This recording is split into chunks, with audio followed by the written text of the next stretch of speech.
Yeah. Yeah. All praises and thanks to the Most High God, our Father, our Creator, our Provider, our Protector, the one who gave us the gift of life. Thank you for the gift of life. Welcome everyone to my channel, Cooking with Marcia.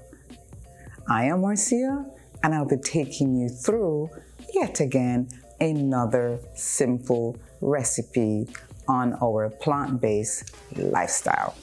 Let's go. Welcome back, fam. So I was thinking about making a curried chickpea, garbanzo beans, and I thought, let me just show you how I prepare a garbanzo beans or chickpeas from scratch, i.e. using the actual grain itself as opposed to the canned chickpea. Okay, so with the canned chickpea, it's already cooked. Nothing is wrong with that. You can totally use this to make your stews, your curry, etc. Not a problem at all. Just make sure that when you do purchase your, chickpea, that is actually organic. Okay, so this one is 100% organic. All that's in this can are chickpea, water, and sea salt. That's it, and that's kind of what you want. But I like to use the grain itself, but it takes a lot longer to prepare. So what I do, I'm going to show you what I do, is that I get them from the supermarket, right, in my bag, like so, because you can tell they're very, very hard, like a stone. Wash them, and then I put them in my jar or in a pot. I put them in the jar just for the video purposes, so you can see. And to that jar or pot, what I do, I add my alkaline water, my garlic. You can see the garlic is right there. My habanero pepper, my Scotch bonnet pepper, chili pepper, any kind of pepper that you want to use. If you don't want pepper, you don't have to. And then my thyme. A little bit of sea salt and some pepper, and I'll leave it overnight to soak. And what that does, it takes the dry chickpea now, and it basically, allows it now to absorb all of the water and becomes a little bit softer and easier to work with. So it doesn't take as long to prepare. Then from there, you can transfer it now to your pot for cooking, or if some of us have a pressure pot or a slow cooker, you can do the same thing, transfer it there to continue the cooking process. So just kind of want to show you how to prepare it from scratch, from the bean itself. Okay, so now we're just going to transfer it now into our pot. In this case, I'm actually using a pressure cooker. I'm a Jamaican woman. Every Jamaican household has a pressure cooker. So it also happens to have one. So I'm transferring it into my pressure cooker and I'm going to put it on the pot, on the stove, and it should take approximately maybe about 30 to 40 minutes. So just keep an eye on it. And once it's cooked, then I'll come back and show you all the other seasoning that we do to prepare this chickpea. Okay, so I checked, and my chickpea is actually cooked to perfection. Yeah? So if you like it with a little bit more firmness, by all means, cook it for less, but for me, I like it like this. So all I've added so far is a little bit of coconut milk. Again, you don't have to, it's optional. I just like coconut milk. You don't need to do any of that. But I'm doing a curry, so I've got my curry powder right here. So I'm just gonna add maybe about a tablespoon of curry powder to round. Okay. And then I'm adding some onions. You can choose whichever onions you want, as long as it's organic. But I just have these red ones left over, so I'm just using these red ones. So I'm just gonna add those to the pot. Then I made up a tricolor of bell peppers, organic bell peppers. So I've got red, the green, the yellow, and the orange. Put those in there. It's going to give it a nice vibrant color as well. As you know, we eat with our eyes, okay? Put all of that in.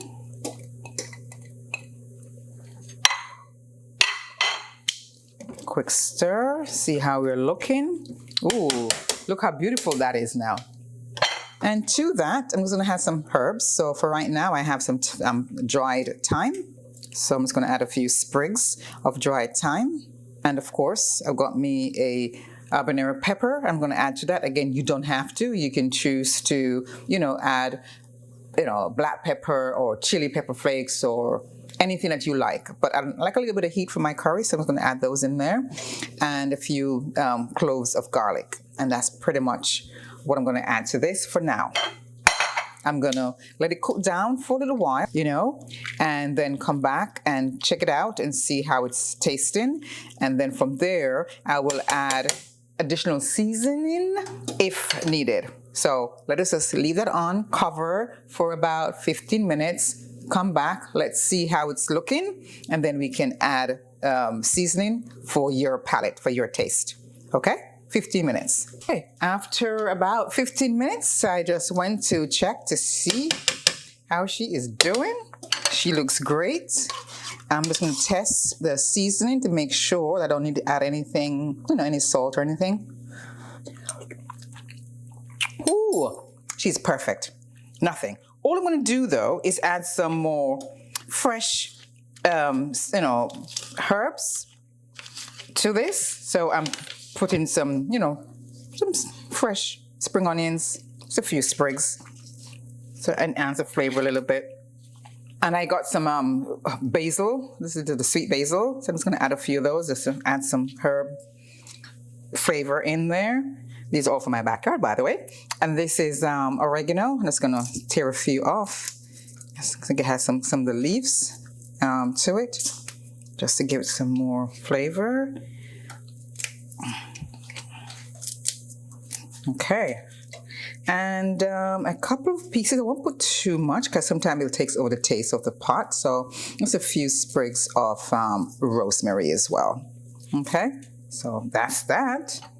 Stir it around for a little bit and let her simmer for another 5 minutes or so, and then this will be perfectly ready for you to add to your rice, to your potatoes, to however you want to eat it, even if you just want to eat it on its own as a stew to help you with your lifestyle change. So this is perfect. It's a perfect hot meal to, you can eat on its own or over rice, quinoa, wild rice, black rice, or any kind of starch.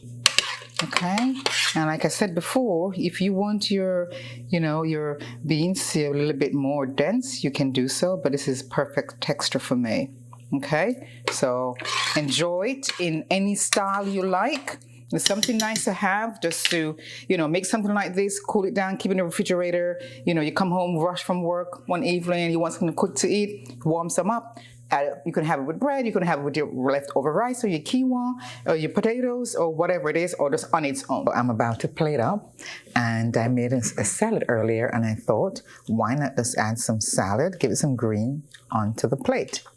So just to let you know a little bit quickly about my salad. It's a combination of the black kale, green kale, the green curly kale, and the purple kale, and some arugula as well. Then I added some fresh organic mangoes and a couple of olives as well. If I can find one. It's not that many that I put in here, but I added a couple of olives as well. All of these greens right here came from my backyard. So I'm very proud of that. So that's the salad I'm making here. Then I'm just gonna go and grab some rice. So I made a pot of wild rice earlier, and that's what I'm gonna, serve curry. So I'm just gonna. Then I'll just go over and just grab me some of my curry chickpea.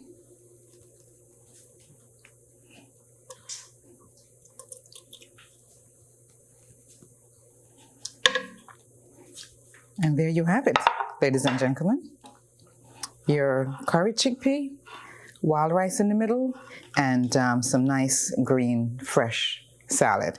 The only thing I'll do is, because I love avocado, by now you probably gathered that I love avocado, so I'm just going to add some avocado to this as well.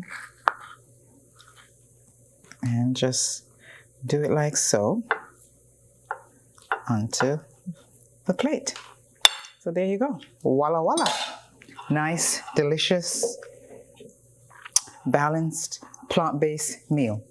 You're getting your grain, right? You're getting your fiber, you're getting your oil, avocado, and you're getting your greens. That's all of this is completely alkaline greens right here, especially, and they're organic. Like I said, they came from my backyard, so it is perfect. It's about a 9.5 on the alkaline scale for these greens, so perfect. And again, you can use this multiple ways, or you could just eat it on its own, but it's versatile. Just, plate it up, cool it down, keep it in your refrigerator, and you can have that for a couple of days. Okay, so thank you again for joining. Well, that was fun. Thank you guys so much for watching. Thank you for giving me space. Thank you for all my new subscribers. Thank you for sharing my videos with your family and friends. It is truly appreciated. The more of us that is, maintaining or transitioning into this space, into this plant-based space, it's going to be better for all of us as individuals, as a unit, as a community, and it's going to do so much wonders for the planet that we live on. So really do appreciate that. And I just want to leave you with a food for thought. Just remember to practice the art of love. Love everyone you come into contact with. Love everyone on this planet, because at the end of the day, we are all just one. So practice the art of love. Remember to keep strong in your belief, in your faith in God, and you know that both love and our faith in God will carry us through any obstacles that we face. Love and the belief in God will carry us through. And finally, remember, gratitude is a must. Be safe, be kind, love each other. Peace.